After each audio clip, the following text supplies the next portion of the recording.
Good morning, everyone. Got your coffee? I've got mine. I am having the hardest time fighting off this bug. I know I sound pretty good, but I had to do a whole lot of lubricating, y'all. I did to sound just this good, but I'm still fighting this off, but I'm a lot better than I was a week ago, but yesterday was hard for me. And this morning is not all that great either. But anyway, listen, there are people to say thank you to. I need to say thank you so much to Miss Gilda. Gilda, thank you so much. Thank you so much for your continued wonderful support of the Library Pantry. I appreciate you so much. And also a thank you to both Patricia and Danielle. Patricia and Danielle, thank you so much. I appreciate your support. And Vincent, thank you so much for buying me a cup of coffee. Today is the first day where we go back to closing the Library Pantry at 5 p.m. instead of leaving it open 24/7. And I gotta tell you, I'm so happy for it. I am so happy for it. Yesterday was a bit of a slower day. So I guess things are starting to get back to normal, but I need to get all things back to normal. And I need to not have people outside my home, all hours of the night. That didn't make me feel the most comfortable, but today is the day that it ends for me. So I'm happy for that. Yay. We are getting supplies in today. I'm expecting a delivery today so that we can maybe get a surplus going again, because lately, because of what happened with SNAP, as fast as we get it in, it's going back out. So hopefully we can start to rebuild our surplus. I gotta say though, I will be able to put some books in there, because as people were taking food and we had a lot more visitors, the books have been disappearing. So that's always good. That is always good. And I'm always happy to see that. Anyway, listen, you know what I want to talk about today? Have you all seen this video with Cynthia Erivo and Ariana Grande? And there's some crazed fan running towards Ariana Grande and he's grabbing her. And then Cynthia Erivo jumps in the way like she's Superman or somebody. And she immediately goes into protective mode and everything. The moment I saw that video really irked my soul. And I said, let me sit with it, because what is it about it that's really bothering you, girl? So I sat with it long enough, and I want to tell you exactly what bothers me about that. Two things. Let me start with the first thing that bothers me about that. The first thing that bothers me about that is because I obviously don't know Cynthia Erivo, but she comes across to me as one of those black people that don't like being black. And I remember when they unearthed her tweets and some of the things that she said about foundational black Americans, black African Americans, black Americans. Maybe that's what we should start saying. I don't know. However you want to identify, that's on you. But I'm black and I'm American, so maybe I should say black American. Black people like Cynthia Erivo are able to come into this nation and take advantage of all that we have to offer because of the work that we put in. That's flat out. That's you can't argue that point. We did the work, and people like her are able to come in and they're able to benefit and from that work. And this is the disrespect that black Americans, what we be talking about. When we say that there are other black people in the diaspora that for whatever reason, whether they were raised like that, taught like that, conditioned like that, they think they have this disdain for black Americans because of, America being such a racist country and everything that we have fought for and worked for. And respectfully speaking, black Americans, it seems like we are like, of all of us in the diaspora, it seems like we're the only ones that kind of don't accept caste when it comes to racism. We fight against that. We actively fight tooth and nail against racism. Whereas to me, just to me, it seems like the other members of the diaspora they don't fight as hard against it, to the point where if they can be white adjacent, they will. And she strikes me as one of those types of black people that don't want to be black, and she wants to be white adjacent. She strikes me like that kind of a black person. And that's why so many people have such an issue with her getting ready to play Shaka Khan. Because Shaka Khan is like from Chicago. Shaka Khan is a sister. You know what I'm saying? Shaka Khan has put in the work. And for someone as anti-black as Cynthia Erivo is to play someone like Shaka Khan, Ava DuVernay should just know better. And this is not a good casting. But let me tell you the second reason why this bothered me. It bothered me because in that moment, because of the way she is conditioned to think, she went right along cast, and she did the thing that society expects black women to do, and that is to protect. Remember when we had that whole discussion about people who were non-black people saying that, telling their children that if you ever find yourself in a situation where you need to look for an adult or this or that and the other, look for a black woman. And then black women had to tell them, well, nah, don't look for us to save you. Stop looking for us to save you. Black women, messenger, mammy, martyr, mule. Messenger. They want us to be the mouthpiece for injustice everywhere. Martyr. They expect us to sacrifice ourselves for the good of everyone else. Mammy. They expect us to take care of everyone, even if it means that we ourselves are not cared for. Mule. They expect us to just do all the work. There's a story, and I probably have told y'all this story before, but it is germane to the conversation. I used to sell things on Facebook Marketplace because I used to be an Amazon product reviewer, and I would stop, I stopped doing that. But I used to be an Amazon product reviewer, and after I would review the product, depending on what it was, I would sell it on Facebook Marketplace. And sometimes some of these items could be heavy because they could be a table, a dining table. It could be anything. And then, for extra money, to pay our bills, I would sell the item. Well, I remember this woman, and she was a white woman, and she wanted to buy this this console table from me, like a buffet table. And I told her, I always, when a woman responds to my ad, I always say that this item is heavy and you will probably need help. And they always go, oh, okay. And then time and time again, they will show up without any help because they expect me to be the help. Well, there was this one woman. I drive an SUV. She drives an SUV. She parked on the driver's side of my SUV. So I get out. She shows up. I get out, and I told her that the item was heavy. I told her she was going to need help. I get out my car. I open up my hatch. She opens up her back passenger door because it was a slim package, but it was heavy. It was, like maybe only about this wide, the box. But it was long and heavy. So you could definitely slide it in the back seat. And that's where she chose to put it. I go to the back to pull it out of my truck. She goes to her vehicle thinking that she's helping me. Because she's helping me, okay? She opens her back passenger door and then steps to the side, holding the door open. She expected me to lift this package from my back hatch and put it into her back seat for her, and so she could close the door and drive off. So I looked at her, and then she goes, oh, I'm sorry. And she just had, because she thought, even without thinking, they don't even think about what they do.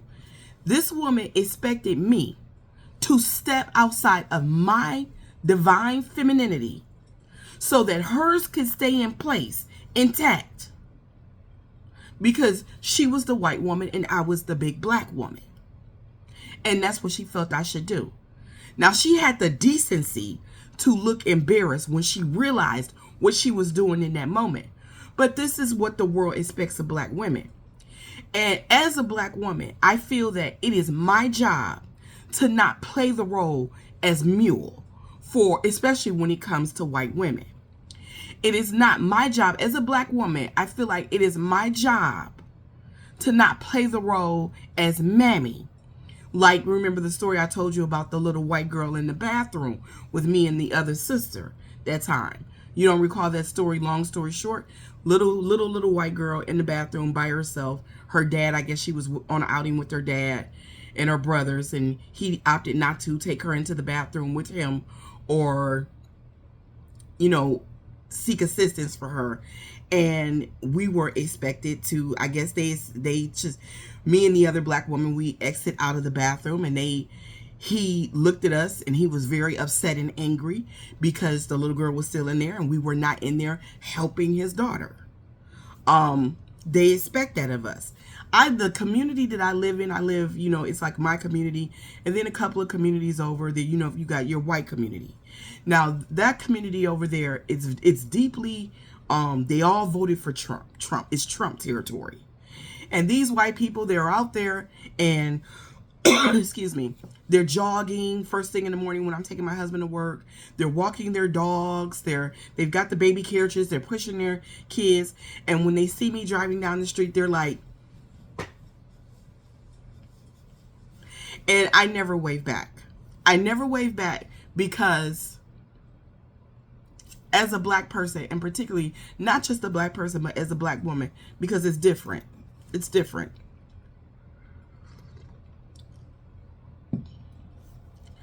I'm not going to pretend with you. I am not going to pretend like people who voted for Donald Trump are decent human beings.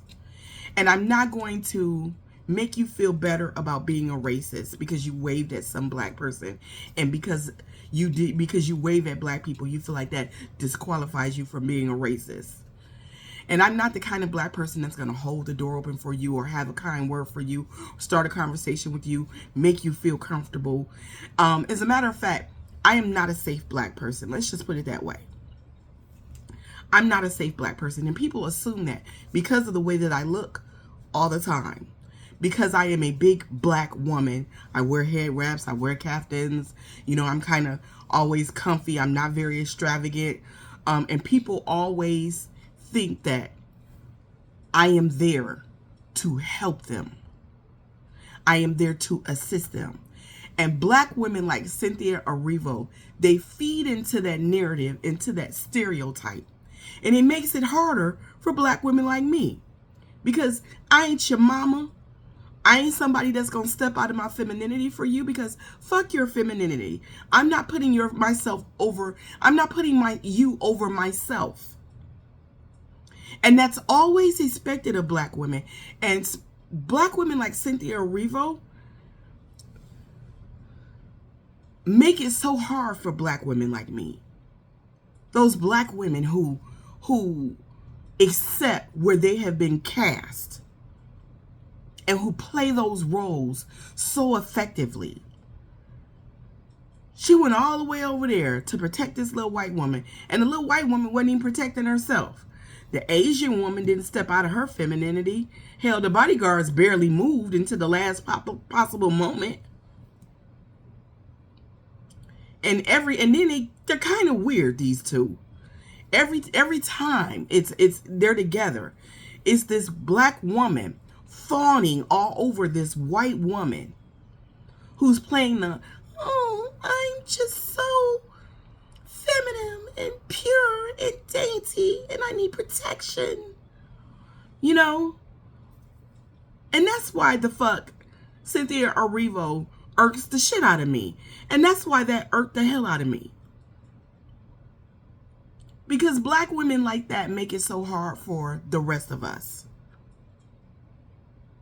Why don't I get to be feminine?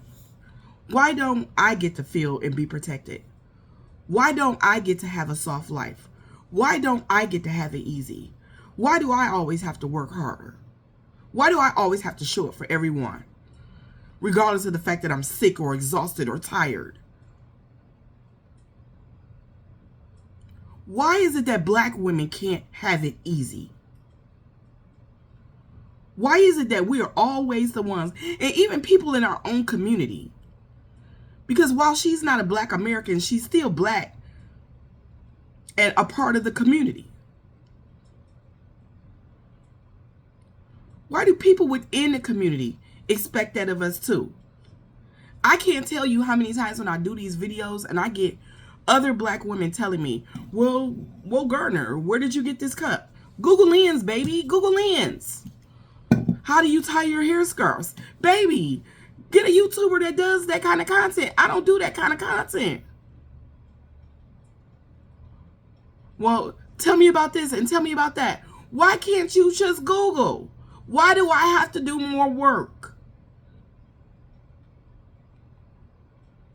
And then I remember one time I was doing this video while my husband went into, this is back when we had a Sam's Club membership. We got Costco now. But we were in a Sam's Club parking lot and he ran in real quick. I was wearing a caftan and I just picked him up from work.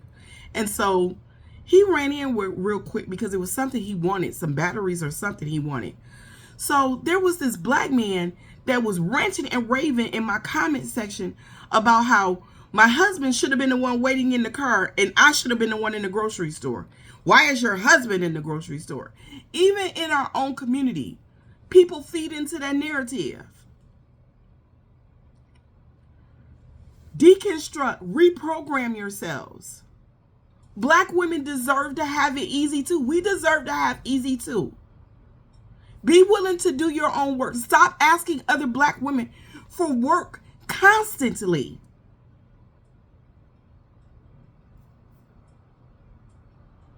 We do not exist for the sole purpose of making other people's lives easier. We do not exist for the sole purpose of protecting everyone, especially when we are the least protected. I'm too busy protecting my own black ass self. What the actual fuck? I'm supposed to protect your little white kid that you're not watching in Home Depot or Lowe's or the movie theater or wherever? It's not my job. I've had my kids. It's not my job to greet you every morning with a hello and a smile. On a good day, y'all don't see my humanity. How dare you demand that I see and acknowledge yours at every given fucking turn? Fuck you and your hellos, you racist motherfuckers.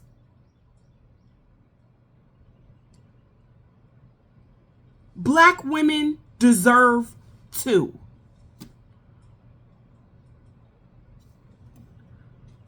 Woosah. Anyway. Anyway.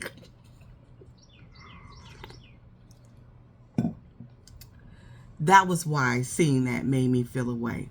Because as a black woman, we have all experienced it. As black women, stop demanding free labor from other black women. Labor that you can do yourself. It's not cool. It's not cool.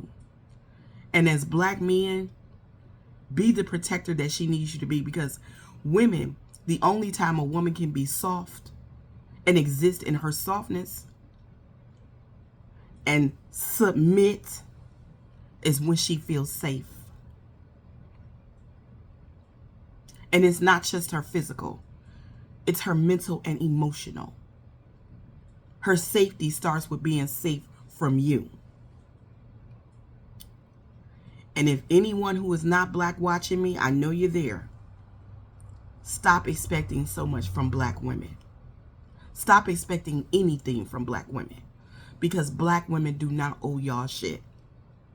With that being said, if you would like to support the platform, if you would like to just buy me a cup of coffee, if you would like to contribute to our library pantry, I'll leave my Cash App and Venmo down in the comments. Have a good day. Have a righteous day. Don't be nobody's problem today. And do your own work.